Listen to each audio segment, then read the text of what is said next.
So ang sprocket seal niya pala mga kaduit ng Rossi DL tsaka Iskar 110 ay pareho lang. Ito yung sukat niya. Ito yung, ano pala yun, shifter seal yung sa cambio. Ito naman siya sprocket seal to. Ito na oh, screw lang ginamit natin para mabunot.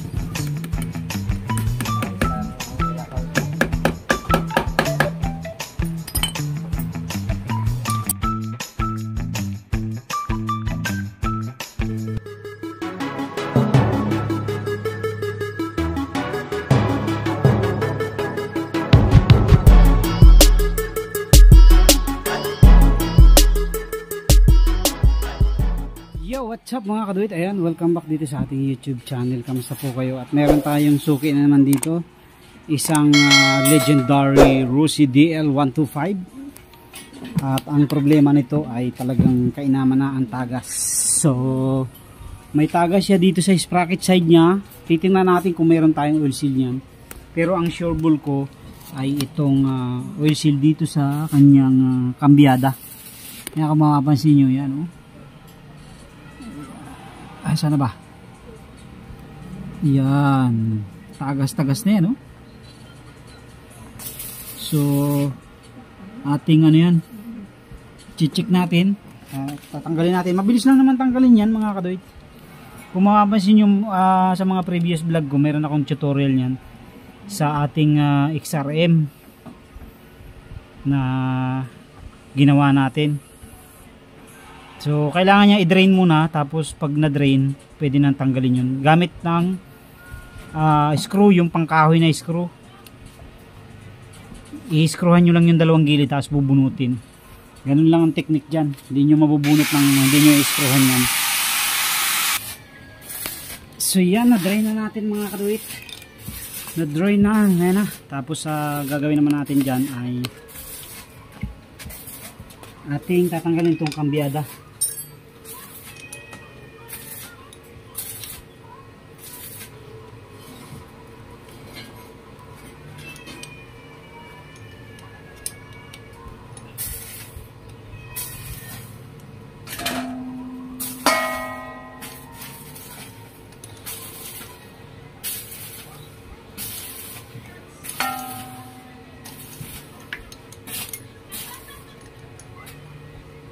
Pre, chichill na rin ba ito? Wala ka ng langis. Kakaunting patak na ng langis mo.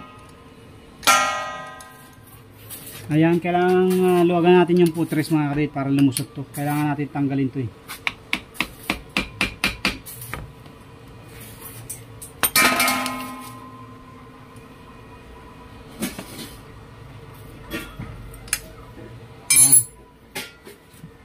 Tapos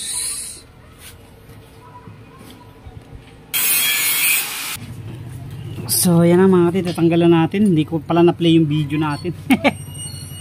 Ito na oh, screw lang ginamit natin para mabunot.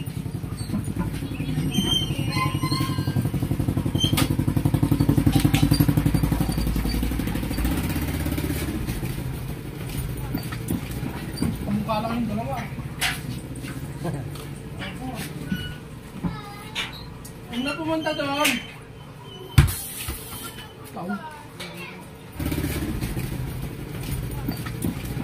Pamukha lang yung dalawa. Huwag na pumunta doon.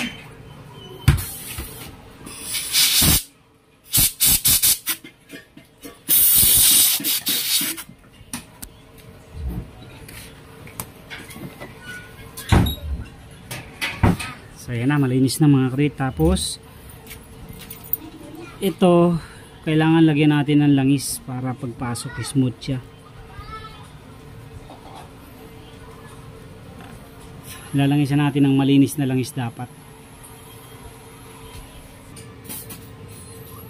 Ito yan, kailangan may langis. Tapos ito din para pagpasok ay smooth siya. Hindi siya ano.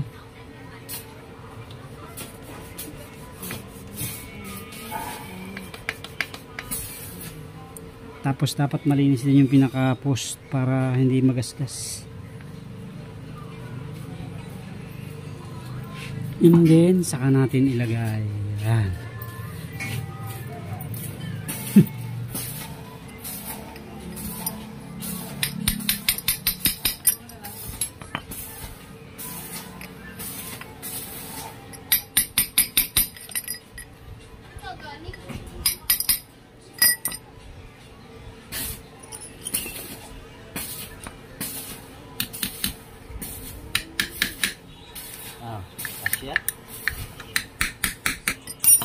Okay. Ayan na. Pag tumulo, ay tutulo pa rin talaga. Silipin natin itong sprocket. Sige. Okay, baba mo na. Ito mga kaduit, silipin din natin to. Kung yung sprocket seal niya ay suwak yung sprocket seal natin na nandyan. Kasi pang-exaring natin eh. So, ang sprocket seal niya pala mga kaduit ng Rossi DL tsaka XRM 110 ay pareho lang. Ito yung sukat niya. 11.6 by 24 by 10. Ayan. So, yan po yun. Ayan. NJK yung ano ko. Aking sprocket seal. Ito naman yung tingnan natin kung ito. Ano pala yun? Shifter seal. Yung sa cambio. Ito naman siya sprocket seal to. So, tingnan natin kung kasya. Sana swak para hindi naman problema si parihin sa kanyang ano. Sa kanyang prepaha, ano nga, papreno nga. Huwag manghawakan, prenuhan mo lang. Ano ka nito? May washer. Magalitan. Hindi ka naman galit. Galit ka eh. Washer para saan ba yan? Kadan. Ayun, daming kalan dito. Kumuha ka na lang dito.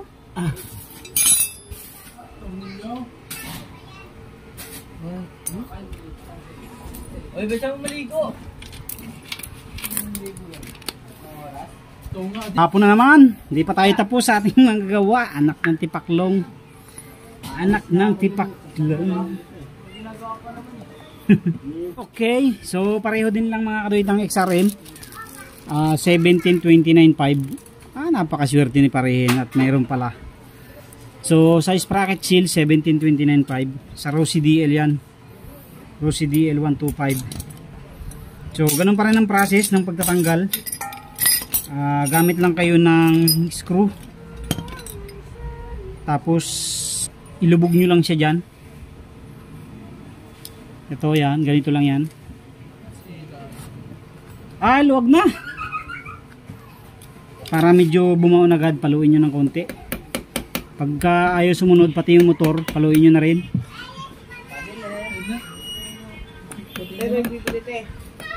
Maluwag na pala. Ayan, paluin nyo lang, tapos i-screw nyo, parang nag-i-screw lang kayo. Ay, yun lang. Sablay ang turo. So, ulit. Nasunod na siya.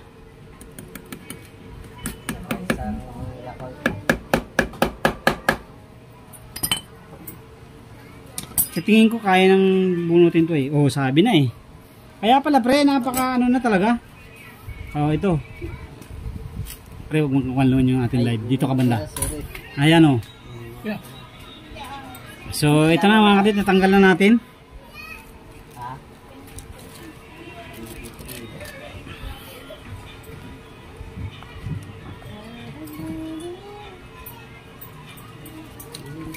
Kailangan malinis yan para hindi bumalik yung dumi.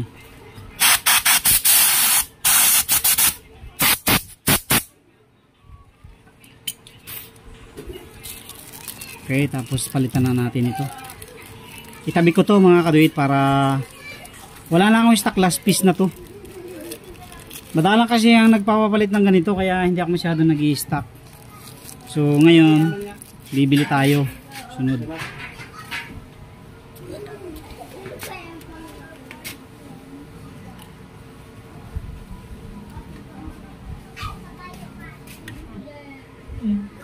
Patay ka. Yan, ito mga kaduit, laro-laroin nyo lang kasi may kanal to eh. Para hindi hindi masugat.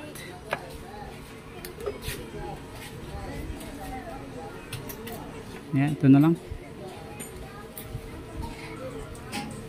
Yun.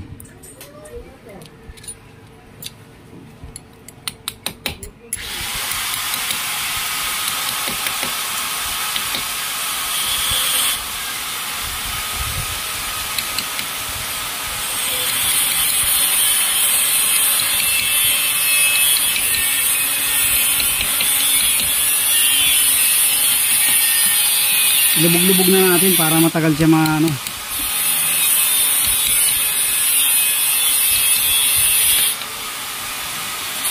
Okay. Okay, balik na natin at ayawan na to. Ayaw ko na. Hindi na ako masaya.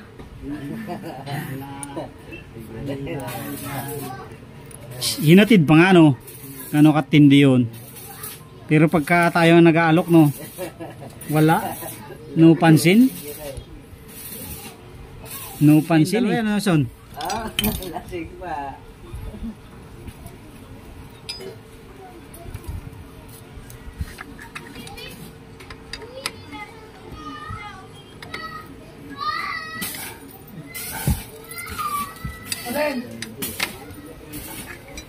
Okay, ayos na ang buto-buto.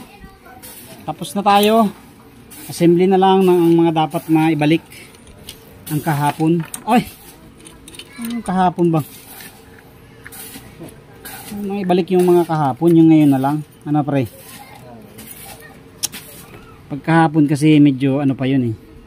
Sariwa pa sa mga alaala ng lumipas yun. Okay mga kaduit, it's time to change oil. Tapos na tayo at okay na.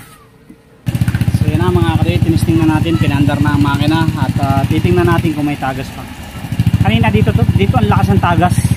Dito talaga yung portion na malakas ang tagas. Dito sa ilalim, sa may kambyada, hindi pa ganun kalakas. So ngayon, ayan, wala na oh.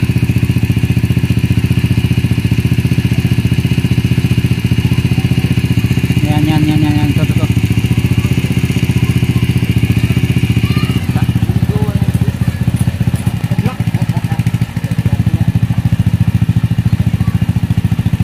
So success mga kaduit, tapos na tayo. Successful yung ating palit ng oil seal. Pinaghanap ko siya kanina kasi hindi ako sigurado kung same siya ng XR. Hindi pa kasi ako talaga sa totoong buhay ko, hindi pa ako nakagawa ng Rusi na ganyan. Ngayon pa lang. So ngayon nalaman natin na same lang pala siya ng mga oil seal ng XRM 110. Okay, God bless po. Thank you very much.